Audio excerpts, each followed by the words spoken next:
All right, so the Intellivision. By the way, I had forgotten this, Jack. The Intellivision football game, I believe, had to be the first officially licensed video game by the NFL. It was officially licensed? Yes, if you go and look at I just did a screenshot. It was called Intellivision NFL Football. It had the official NFL logo. Now, you didn't actually play with NFL teams. No. It was the red team versus the black team, as I recall. Yeah. Home versus visitor, but it was licensed by the NFL. Is it just for names? Was that No, it? there were no names. No, I mean, literally, it was. If I remember, it was like away from names in games. Yeah, it was like 5-on-5, right? Wow. Yeah, I'm pulling up a screenshot right now. Yeah, it looks like 5-on-5, and it was yellow versus blue, although there was one player who was red for one team. Maybe you controlled, and the quarterback. Yeah, that's the guy you controlled. Had like a black uniform on that you controlled. So, oh, okay, I see. But it was home versus visitor. There was no customization at all. It was literally just you're playing a football game, and that was it.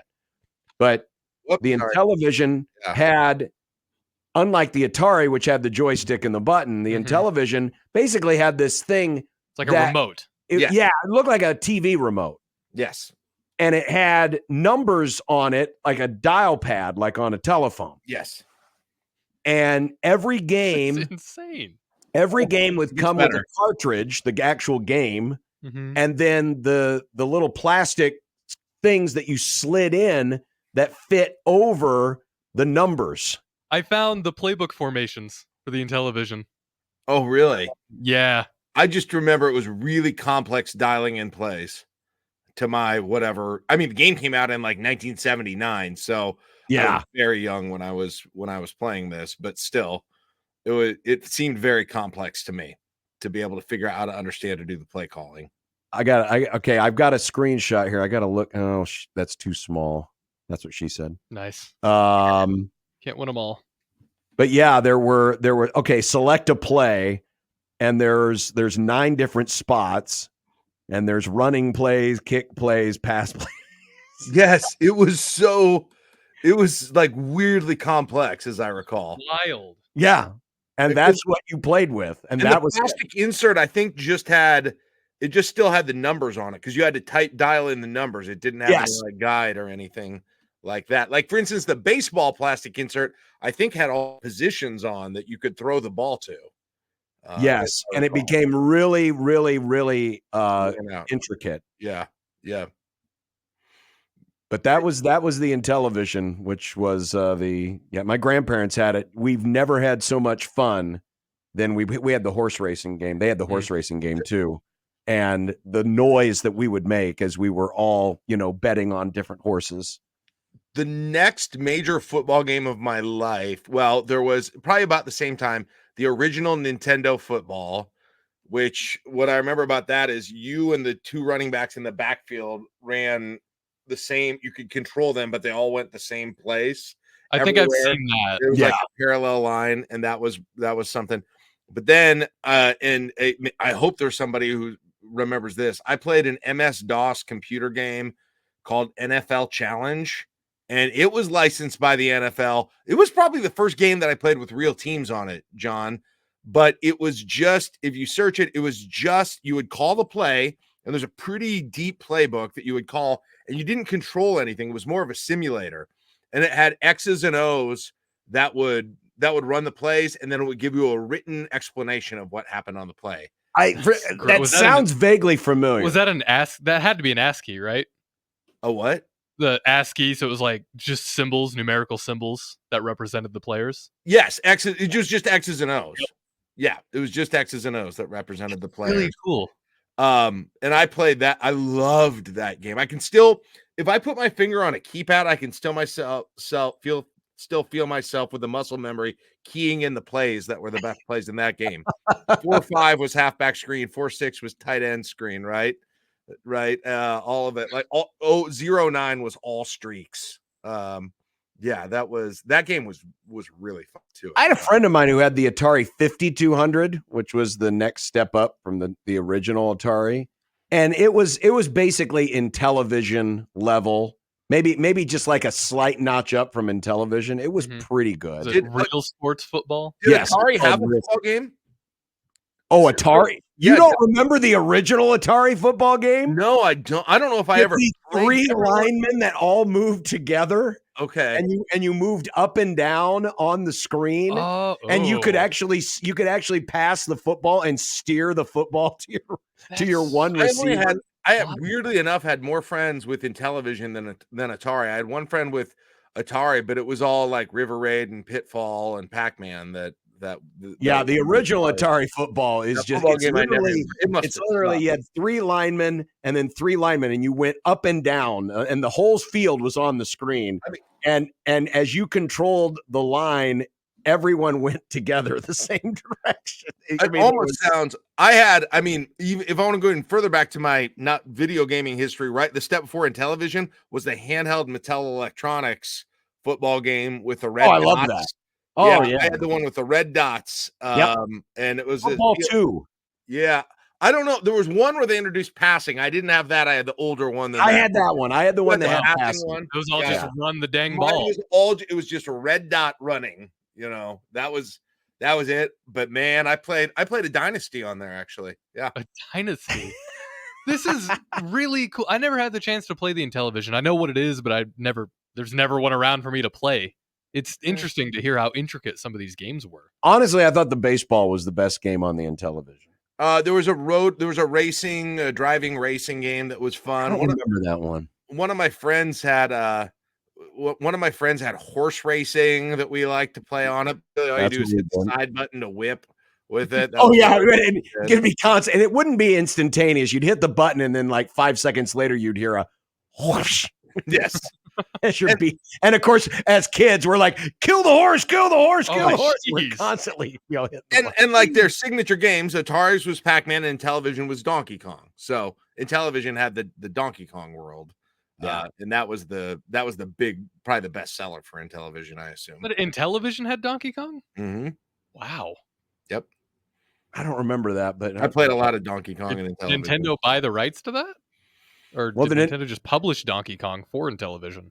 That's what they did. That's a lot of times what they did before the Nintendo actually became a home video game system. Yeah, Nintendo wasn't a home. Yes. It was still another 8 years till Nintendo would even have a home video game system from when they were in Intellivision. So, the OG. There was the ColecoVision in there too. Sorry. So when it comes to this game itself, and we watched you yesterday, and it did seem like there was an adjustment period, but what were your impressions of this game? Has it met so far? I know you haven't gone through all of the dynasty mode and all that other stuff, but how does it meet your expectations so far? The biggest first takeaway, which everybody can see if they have even watched clips of it or played, just like visually, it's really good. Like it is really and it's even improvement, I think, quite significantly from where they've been in Madden and some other, sports games right now. I don't play a lot of anything else, but the visual, all of the different things in the stadiums, the crowd shots and the bands, and just hitting that ambiance, I think was done really well. Just like little things like we played, I played that first game, I played Nebraska, and then my son and I did that SEC game where he was the home at Ole Miss, and it felt like an ESPN broadcast of a primetime SEC game because the band never stops during playing all those same songs that they play during those games constantly. It just with that just constant din going on around it. So yeah, I thought all of it. There's new animations. The gameplay was good. The biggest thing that I noticed with the gameplay is just I think defense is harder. I think defense is more difficult. I think tackling is more difficult than it's been in the past. So although I'm seeing a lot of people's scores when they're playing and they're racking up huge yards and huge numbers, I think defense is the bigger adjustment than offense this time around. There's a new passing system. Like most of these games have been kind of the same for passing, for a decade plus, meaning you just have the symbols above the receiver. If you tap it, it lofts it. If you hold it down, it bullets it. to them. It still does that, but there's more bells and whistles that I never quite figured out, but I was still able to play just fine and beat my son twice without knowing those bells and whistles. I mean, so they didn't vie too far away from the current Madden play style. Yeah, right? no, I was afraid when I heard about it that it was going to feel super different in terms of the play style. It doesn't. I mean, it translates over. Again, there's more to learn on defense than there is on offense, I think. Or there's something that just feels different. I'm not even sure that I can completely articulate what it is. Yeah. How do you feel about the new passing mechanic with the meter? That's what I was just saying. It feels like you still can do the. I don't know what it's doing, to tell you the truth, Nick. Like, I'd never figured it out, but it didn't matter that much.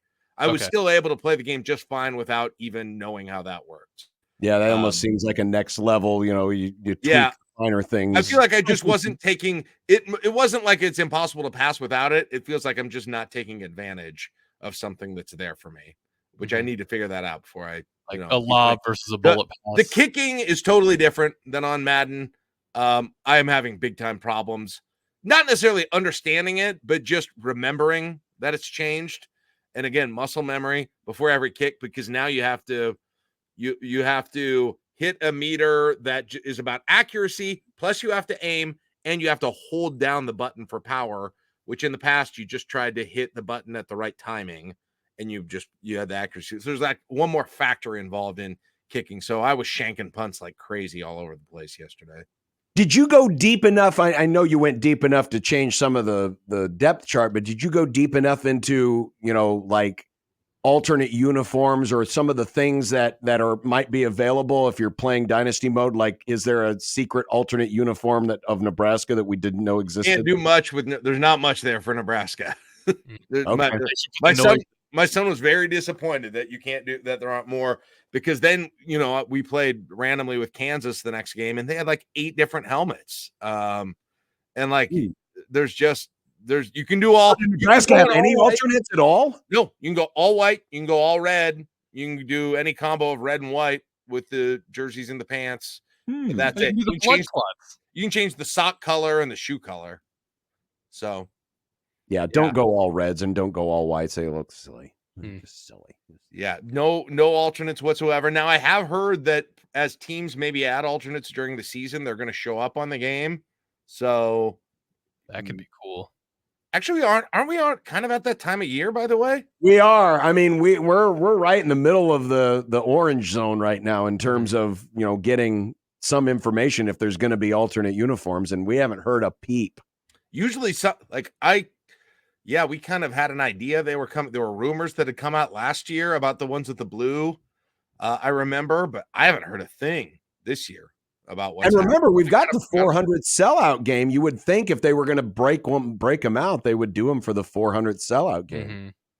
I could see stuff like that being added in a patch. Now, what MLB The Show does is they have card packs in the show to where you can do like that fantasy ultimate team thing.